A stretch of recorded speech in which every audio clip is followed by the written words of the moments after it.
Hello guys, कैसे हैं आप लोग। उम्मीद है कि आप सब लोग बढ़िया ही होंगे। और आज मैं उत्कर्ष शुक्ला आप सभी का अपने यूट्यूब चैनल अपेक्स क्लासेस में स्वागत करता हूं। और आज मैं आपको सेंट्रल विस्टा प्रोजेक्ट के बारे में डिटेल में एक्सप्लेन करूंगा।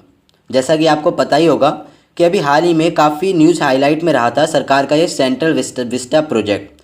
तो क्या है ये सेंट्रल विस्टा प्रोजेक्ट, उसके बारे में इस वीडियो में आपको डिटेल्स में एक्सप्लेन करूँगा। तो गाइस, मैं आपको बता दूं कि सरकार का ये काफ़ी बड़ा प्रोजेक्ट है जिसमें लगभग 20,000 करोड़ की लागत का खर्च आएगा। तो काफ़ी कॉस्टली प्रोजेक्ट है गवर्नमेंट का ये। तो चलिए पहले मैं आपको सेंट्रल विस्टा क्या होता है वो समझाने की कोशिश करूँगा। उसके बाद उसकी हिस्ट्री क्या है वो समझाऊँगा। तो पहले मैं आपको सेंट्रल विस्टा क्या होता है तो लाइव मैप के माध्यम से समझाने की कोशिश करूँगा। और गाइस, अगर आपने अब हमारे चैनल पर पहली बार आए हैं या आपने अभी तक हमारे चैनल को सब्सक्राइब नहीं किया है तो प्लीज़ सब्सक्राइब कर लें और बेल आइकन भी प्रेस कर लें। और गाइस, अगर आप किसी कॉम्पिटिटिव एग्ज़ाम की प्रिपरेशन कर रहे हैं तो आप हमारे डेली करंट अफेयर वाले सेशन को देख सकते हैं, जिसमें मैं daily to daily current affair के क्वेश्चंस अपलोड करता हूं जो कि एग्ज़ाम पॉइंट ऑफ व्यू से वेरी इंपॉर्टेंट होते हैं। तो अगर आप कोई एग्ज़ाम की प्रिपरेशन कर रहे हैं, कॉम्पिटिटिव एग्ज़ाम निकालने की सोच रहे हैं, तो आप मेरी वीडियोज़ को देख सकते हैं। आई होप वो आपके लिए काफ़ी यूज़फुल होंगी। तो चलिए, सेंट्रल विस्टा क्या होता है पहले हम इसको समझते हैं लाइव मैप के माध्यम से। तो गाइस, सेंट्रल विस्टा क्या होता है वो मैं आपको इस लाइव मैप के माध्यम से समझाने की कोशिश करूंगा। तो जैसा कि आपको दिख रहा होगा कि ये आपको दिख रहा है इंडिया गेट, और इंडिया गेट के साथ ही साथ आपको एक रोड दिख रहा होगा जहाँ पे काफ़ी पब्लिक घूमने आई है। तो इस रोड को आप नोटिस करिएगा। तो रेट कहाँ से कहाँ तक गया है तो मैं आपको बता दूँ कि इंडिया गेट से लेकर के यह रोड राष्ट्रपति भवन, ये आपको दिख रहा होगा, राष्ट्रपति भवन तक ये रोड आया है। तो इस रोड के अंडर में जितने भी गवर्नमेंट ऑफिसेस पड़े हैं, जितनी भी गवर्नमेंट बिल्डिंग्स पड़ी हैं, वो area, particular area central Vista कहलाता है। अच्छा गाइस, आपको मैं कुछ और दिखाऊं। ये जो आपको दिख रहा है ये है नॉर्थर्न ब्लॉक। इसमें क्या है, काफ़ी गवर्नमेंट बिल्डिंग्स हैं, जैसे कि मिनिस्ट्री ऑफ फाइनेंस का ऑफिस है, मिनिस्ट्री ऑफ होम अफेयर्स है, गृह मंत्रालय है। साथ ही साथ इधर आएँ तो ये है हमारा साउथर्न ब्लॉक। कौन सा है? साउथर्न ब्लॉक है। इसमें मिनिस्ट्री ऑफ एक्सटर्नल अफेयर्स का ऑफिस है, पीएमओ का ऑफिस है, और साथ ही साथ कई गवर्नमेंट ऑफिसेस हैं, कई गवर्नमेंट बिल्डिंग्स हैं। तो ये दोनों नॉर्थर्न ब्लॉक साउथर्न ब्लॉक के साथ साथ आपको कुछ और दिखाऊं तो ये आपको क्या है, आप समझ गए होंगे क्या है। ये है पार्लियामेंट ऑफ इंडिया। तो ये भी एरिया जो है पार्लियामेंट ऑफ इंडिया का, ये भी सेंट्रल विस्टा एरिया के अंदर में आता है। इसी के साथ साथ थोड़ा और आगे बढ़ेंगे आप तो रेल भवन आपको पड़ेगा। उसके आगे बढ़ेंगे तो शास्त्री भवन पड़ेगा, कृषि भवन पड़ेगा। तो ये जितनी भी गवर्नमेंट बिल्डिंग्स हैं जो इस रोड से यानी कि राष्ट्रपति भवन से लेकर के इंडिया गेट तक हैं, ये सारी सेंट्रल विस्टा एरिया के अंदर आती हैं। तो इस पर्टिकुलर एरिया को सेंट्रल विस्टा एरिया कहते हैं। तो गाइज़ याद रखिएगा। अच्छा गाइज़, एक और पॉइंट है कि इसकी जो लेंथ है वो 3.2 किलोमीटर है, यानी कि इंडिया गेट से लेकर के राष्ट्रपति भवन तक की इस रोड की लेंथ जो है वो 3.2 किलोमीटर। तो इस पर्टिकुलर एरिया को सेंट्रल विस्टा कहते हैं। गाइस, मुझे उम्मीद है आप लोग समझ गए होंगे। अब चलिए इसकी हिस्ट्री क्या है, तो इसकी हिस्ट्री मैं आपको समझाता हूँ।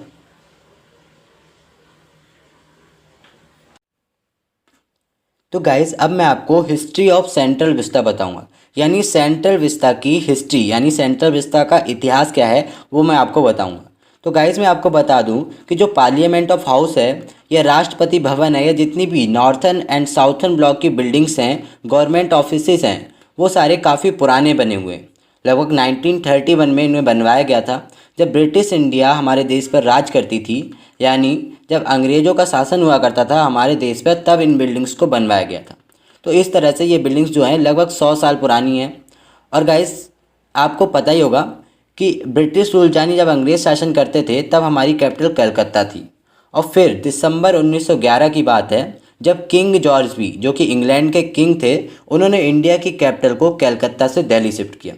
तो गाइस, ये आपको बेसिक नॉलेज के लिए आपको पता ही होगा कि पहले हमारी कैपिटल कलकत्ता थी, उसके बाद किंग जॉर्ज वी, जो कि इंग्लैंड के किंग थे, उन्होंने हमारी कैपिटल कलकत्ता से दिल्ली शिफ्ट करी। अब जब उन्होंने दिल्ली कैपिटल शिफ्ट करी तो उसके बाद से फिर दिल्ली में यूके से आर्किटेक्चर्स को बुलवाया गया और इन बिल्डिंग्स को डिज़ाइन किया गया, इन बिल्डिंग्स को प्लान किया गया, जिसके लिए यूके से आर्किटेक्चर्स बुलवाए गए थे। अच्छा, कौन कौन से बिल्डिंग्स बनाई गई थी? जैसे कि पार्लियामेंट हाउस बनाया गया और जिसकी डिज़ाइन की थी लुटियंस एंड बेकर्स ने। उसके साथ साथ राष्ट्रपति भवन बनवाया गया जिसकी डिज़ाइन की थी एडविन लुटियंस ने। और बाकी की जो भी सेक्रेटरियल बिल्डिंग्स हैं, सेक्रेटरियल ऑफिस हैं जहाँ पर नॉर्थ और साउथ ब्लॉक आते हैं, उन्हें हार्वर्ड बेकर ने डिज़ाइन किया था। तो ये यूके के आर्किटेक्ट्स थे, उन्होंने इन बिल्डिंग्स को डिज़ाइन किया। अच्छा, एक और पॉइंट है आपको मैं बता दूं कि जो हमारी पार्लियामेंट ऑफ इंडिया है, जो पार्लियामेंट ऑफ इंडिया की डिज़ाइन है या शेप है जो, तो प्रेजेंट टाइम में जो हमारी पार्लियामेंट ऑफ इंडिया की शेप है तो वो आर्किटेक्चर्स ने कहाँ से ली थी, यानी कि कहाँ से इंस्पायर होकर उन्होंने उनके माइंड में ये आइडिया आया कि इस तरह की बनाऊँ। तो गाइज़ मैं आपको बता दूं कि मध्य प्रदेश में एक मंदिर है 64 योगिनी मंदिर। क्या नाम है? 64 योगिनी मंदिर। उसी को देखकर ये कॉन्सेप्ट लिया गया। तो गाइज आपको पिक में दिख रहा होगा, ये है 64 योगिनी मंदिर जो कि मध्य प्रदेश में है। तो पार्लियामेंट ऑफ इंडिया जो है हमारी, उसकी डिज़ाइन या स्ट्रक्चर एमपी के 64 योगिनी मंदिर से कॉपी करके लिया गया। तो गाइज ये कुछ इतिहास था, यानी कि सेंट्रल विस्टा की कुछ हिस्ट्री थी। अब विस्टा प्रोजेक्ट क्या होता है उसके बारे में हम जानेंगे। तो गाइस अब मैं आपको बताऊंगा कि सेंट्रल विस्टा प्रोजेक्ट ये क्या होता है। तो जैसा कि मैंने आपको वीडियो की स्टार्टिंग में बनाया था कि एक सेंट्रल गवर्नमेंट का काफ़ी कॉस्टली प्रोजेक्ट है जिसकी कॉस्ट लगभग 20,000 करोड़ रुपए है, लगभग 20,000 करोड़, जो कि काफ़ी एक ह्यूज अमाउंट है। तो अब इस प्रोजेक्ट में क्या है तो मैं आपको बता दूं कि जो union ministry of housing and urban affair है, उसने क्या देखा कि जो भी हमारी बिल्डिंग्स बनी हैं वो काफ़ी पुरानी हो चुकी हैं। तो इस वजह से उसने उन सारी बिल्डिंग्स को नया बनवाने का सोचा। उसने सोचा जो बिल्डिंग्स बनी हैं वो बनी रहेंगी, उसी के साथ साथ हम सारी बिल्डिंग्स को नया बनाएंगे, उसकी मरम्मत ना करा के हम सारी बिल्डिंग्स को नया बना देंगे। तो अच्छा गाइस, क्या क्या बिल्डिंग बनेगी इस प्रोजेक्ट में, क्या क्या है वो मैं आपको बता दूं। तो पार्लियामेंट जो हाउस है हमारा वो बनेगा, उसके साथ साथ कई म्यूजियम बनेंगे जैसे कि म्यूजियम ऑफ इंडिया डेमोक्रेट, उसके साथ साथ the making of India museum बनेगा। एमपीज़ के जो भी ऑफिस हैं वो बनेंगे, प्राइम मिनिस्टर रेजिडेंस बनेगा, सेंट्रल कॉन्फ्रेंस हॉल बनेगी ताकि यहाँ पे आसानी से कॉन्फ्रेंस कर सकें, प्राइम मिनिस्टर ऑफिस बनेगा यानी पीएमओ ऑफिस बनेगा, और भी ऐसे कई नॉर्थन ब्लॉक और साउथन ब्लॉक के जो भी ऑफिस हैं वो सारे यहाँ पे बनेंगे। अच्छा गाइज, अब एक और बात आपको बताऊं कि जो पार्लियामेंट ऑफ इंडिया है हमारा, उसका जो आर्किटेक्चर है, जो हमारा नया पार्लियामेंट ऑफ इंडिया का आर्किटेक्चर जो बनेगा, उसकी शेप जो होगी वो ट्राइंगल शेप में होगी। लेकिन अभी तक जो हमारा पार्लियामेंट ऑफ इंडिया है उसकी शेप जो है वो सर्कुलर शेप में है, जो कि एमपी के 64 योगिनी मंदिर से ली गई है। लेकिन अब जो बनेगी वो ट्राइंगल शेप में बनेगी। तो गाइज अब आपके माइंड में क्वेश्चन तो ज़रूरी क्लिक कर रहा होगा कि what is the need of central Vista project, ये सेंट्रल विस्टा प्रोजेक्ट को बनाने की आखिर ज़रूरत क्या पड़ गई। तो मैं बता दूं कि सरकार ने कुछ रीजंस दिए अपने कि आखिरकार क्यों इतना ह्यूज अमाउंट 20,000 करोड़ रुपए खर्च करने की ज़रूरत पड़ी इस सेंट्रल विस्टा प्रोजेक्ट पे। तो सरकार ने कुछ रीज़न दिए, वो मैं आपके सामने डिस्कस कर रहा हूँ। तो सरकार ने पहला रीज़न दिया है कि बिल्डिंग्स जो हैं वो काफ़ी पुरानी हो चुकी हैं, लगभग 100 साल पुरानी हो चुकी हैं बिल्डिंग्स, जिस वजह से बिल्डिंग्स में फैसिलिटीज़ भी बहुत कम है, पुराना इंफ्रास्ट्रक्चर है, तो इस वजह से सिक्योरिटी लेवल भी काफ़ी कम है। तो पहला रीज़न गवर्नमेंट का ये था। अब सेकंड रीज़न डिस्कस करूँ आपके सामने, तो जगह की भी बहुत ज़्यादा कमी है। जो एमपीज़ हैं उनके बैठने के लिए प्रॉपर प्लेस भी नहीं है, अभी भी एमपीज़ के लिए बैठने के लिए प्रॉपर प्लेस नहीं है। और अब 2026 में जो पार्लियामेंट की वो स्ट्रेंथ बढ़ने वाली है, क्योंकि इंडिया की पॉपुलेशन बढ़ रही है, तो जाहिर सी बात है कि एमपीज़ की संख्या भी बढ़ेगी। तो एमपीज़ की बैठने के लिए प्रॉपर जगह नहीं है, तो इस वजह से गवर्नमेंट ने सेकंड रीज़न दिया है, जो हालांकि कुछ हद तक काफ़ी हद तक सही है। अच्छा, गवर्नमेंट ने थर्ड रीज़न दिया, वो भी एक इम्पॉर्टेंट रीज़न है कि जगह कम होने की वजह से सरकार को किराए पर ऑफिसेज लेने पड़ते हैं। कई ऑफिसेज ऐसे हैं जो सरकार किराए पर लेती है, क्योंकि जगह की कमी है, तो सरकार को किराए देने की वजह से 1,000 करोड़ हर वर्ष खर्च करने पड़ते हैं, यानी कि सरकार 1,000 करोड़ रुपए हर वर्ष किराए पे खर्च करती है। अब ऐसा क्यों है? तो जब गवर्नमेंट बिल्डिंग्स की कमी है तो जाहिर सी बात है कि कहीं ना कहीं ऑफिसेज तो बनाने पड़ेंगे। तो ऑफिसेज जहाँ बनेंगे, गवर्नमेंट ऑफिसेज बनेंगे, वो जगह भी जो है वो सूटेबल होनी चाहिए ऑफिस के हिसाब से। तो जहाँ पे अच्छी जगह ढूंढेंगे तो वहाँ का जाहिर सी बात है रेंट भी ज़्यादा होगा, किराया ज़्यादा होगा। तो किराया ज़्यादा होगा, इसी वजह से सरकार को 1,000 करोड़ रुपीज़ का किराया देना पड़ता है हर साल। तो इसी वजह से सरकार का ये कहना है कि एक साथ हम ह्यूज अमाउंट, ज़्यादा सा अमाउंट लगा दिया जाएगा, जिससे कि हम किराया नहीं देना होगा आगे तक की। अच्छा गाइस, एक और रीज़न है गवर्नमेंट ने दिया है कि कई गवर्नमेंट ऑफिस जो हैं वो काफ़ी दूर दूर हैं, तो इस वजह से काफ़ी प्रॉब्लम होती है।